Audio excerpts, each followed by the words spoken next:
And welcome to part 3 of hyperbolas. As you can see on this example, we're going to have a center that is different from the origin. And so in this case, the center is going to be 3, 8 because you flip the signs and x is 3.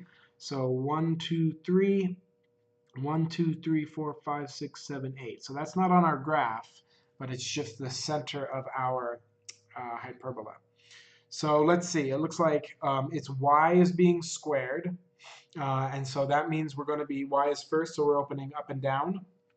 And it looks like a equals 8, b equals 6. Okay, so that means we're going to go down 8. Yeah, it was at 8, so down 8. And we're kind of going to go off the top of the graph. 1, 2, 3, 4, 5, 6, 7, 8. I don't know, about right there. And left and right 6.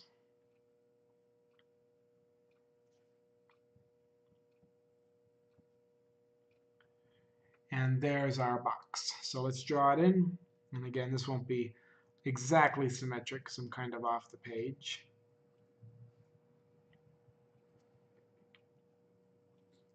But we'll be close enough. So there it is. Let's draw in our asymptotes. And let's be careful as we do our asymptotes. Well, I guess let's go ahead and just draw them in. And we'll figure out the equations in a minute.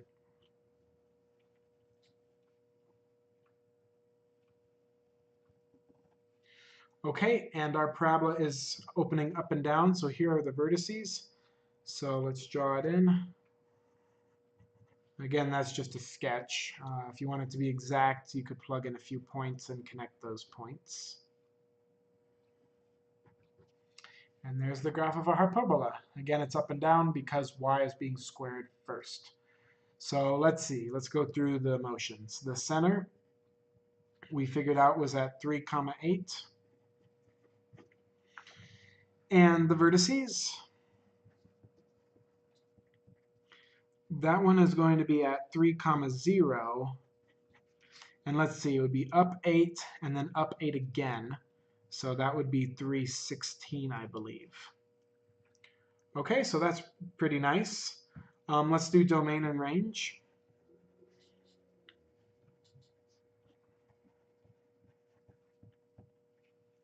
All right, domain, we're going left and right forever, so that's going to be all reals.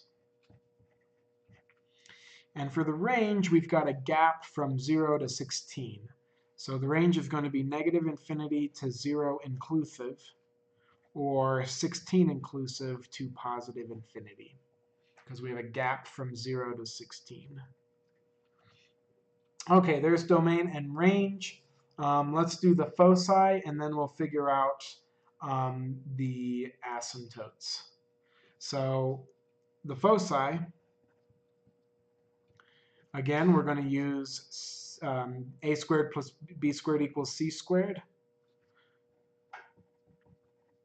And 64 plus 36 is 100, so c squared equals 100. So this is kind of cool. C actually equals 10. So our foci are going to be 10 above and below the center. So because the center is at 8, our first foci is going to be at 318, which is a point up here somewhere. So 8, it's 8 plus our c value, which gives us 18. The other one is going to be 10 below this. So 8 minus 10 is negative 2. So the x value stays the same. It's 3. And the other value is going to be negative 2 because it was 8 minus 10, which is negative 2. So there's the other foci. All right, so here is a part that creates a little bit of work. It's really easy to calculate the asymptotes when the center is at the origin, because you can just figure it out from the box.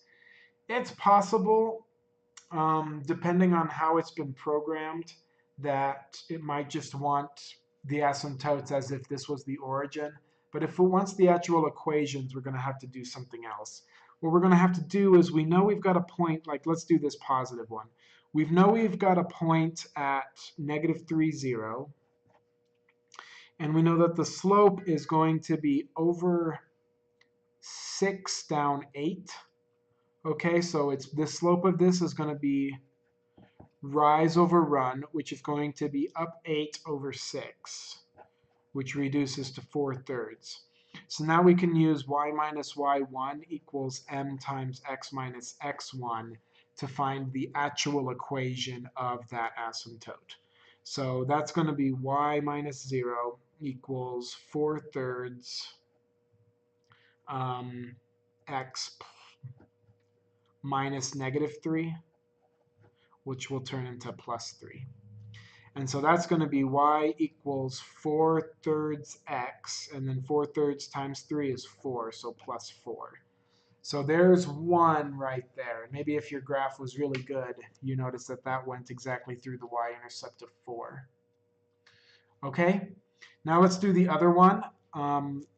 What's this point right here? This is going to be the point, it looks like -9. Let's just double check that. It's over 3 and then over 6. So yes, so that's +9, comma 0 is that point.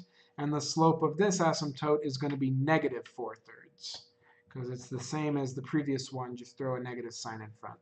So let's do the equation again. Y minus y1 equals m times x minus x1, which is going to be y minus 0 equals -4/3 x minus 9.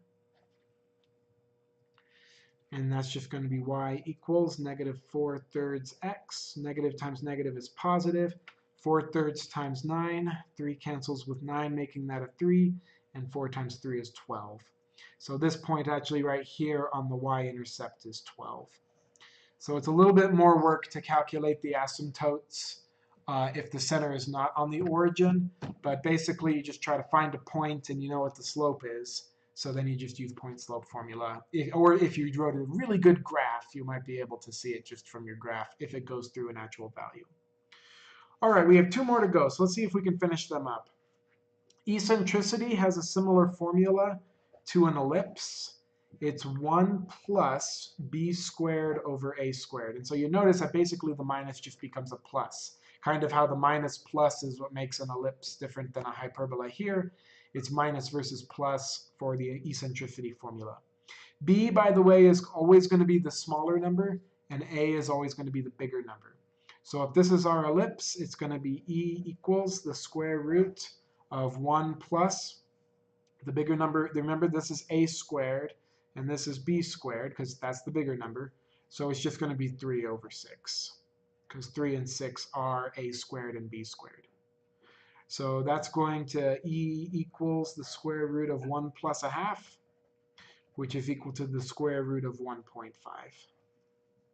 That's it. So if you wanted to do an approximation, it's approximately 1.2247. So just remember that formula for eccentricity of a hyperbola, and it's really similar to an ellipse. You just change that plus to a minus. We're getting close to 10 minutes, but let's just knock out 6.3 with this last problem. It's kind of an application problem, and then we'll be on to 6.4. Write an equation for the hyperbola with center at 1, 4, focus at 5, -4, and vertex at 4, -4. So off to the right, I'm going to draw a picture. And the center is 1, -4. So we know it's going to be something squared minus something squared on top equals 1. That much we can fill out, but I can't even fill out, I can't even fill out x or y yet because I don't know if it's opening up and down or left and right. So here's my center. I have a focus at 5, -4. So that's interesting. I have a focus there, so that tells me we're going to be opening up left and right. Because look at this, we also have a vertex at 4, -4. So check it out. So this right here is my focus. So that means we're opening left and right. And remember that if we're opening up left and right, that means the x is being squared. So x and y, okay? And the center is at 1, -4, so it'll be x minus 1, y plus 4. So we're almost there. We've added in our center. Now we know the distance from here to here is going to be a, and so that distance is 1, 2, 3. from 1 to 4. And so that means that squared is 9, so a squared is 9. So I can put the 9 right there. Now, I don't know what b is, and so we're actually going to have to figure that out. But I do know that c, which is the distance from the center to the focus, is 4. So from that, I'm going to be able to figure out what b is, because remember the formula, c squared equals a squared plus b squared. Okay, so a squared is 9 plus b squared equals c squared. C is 4, so c squared is 16. So minus 9 minus 9, I get 7 equals b squared. And really, I don't have to do any more math, because b squared is just the number that goes under there. So I did that kind of quickly, so you may want to watch me go through that process again if that didn't make sense the first time. If I wanted to finish drawing the graph, I can do the square root of 7 to find out what b is equal to, which is about 2.6. So up 2.6-ish, down 2.6-ish, and then over this way 3. So here's the box. And then asymptotes, whoop, whoop, whoop, whoop, and there you go.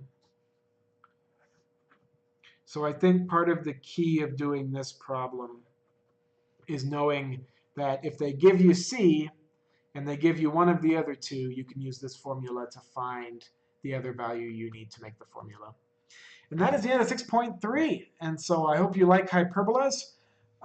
If this was helpful, please make sure you like and subscribe. And if you have a question, please leave it in the comments. I will see you in section 6.4.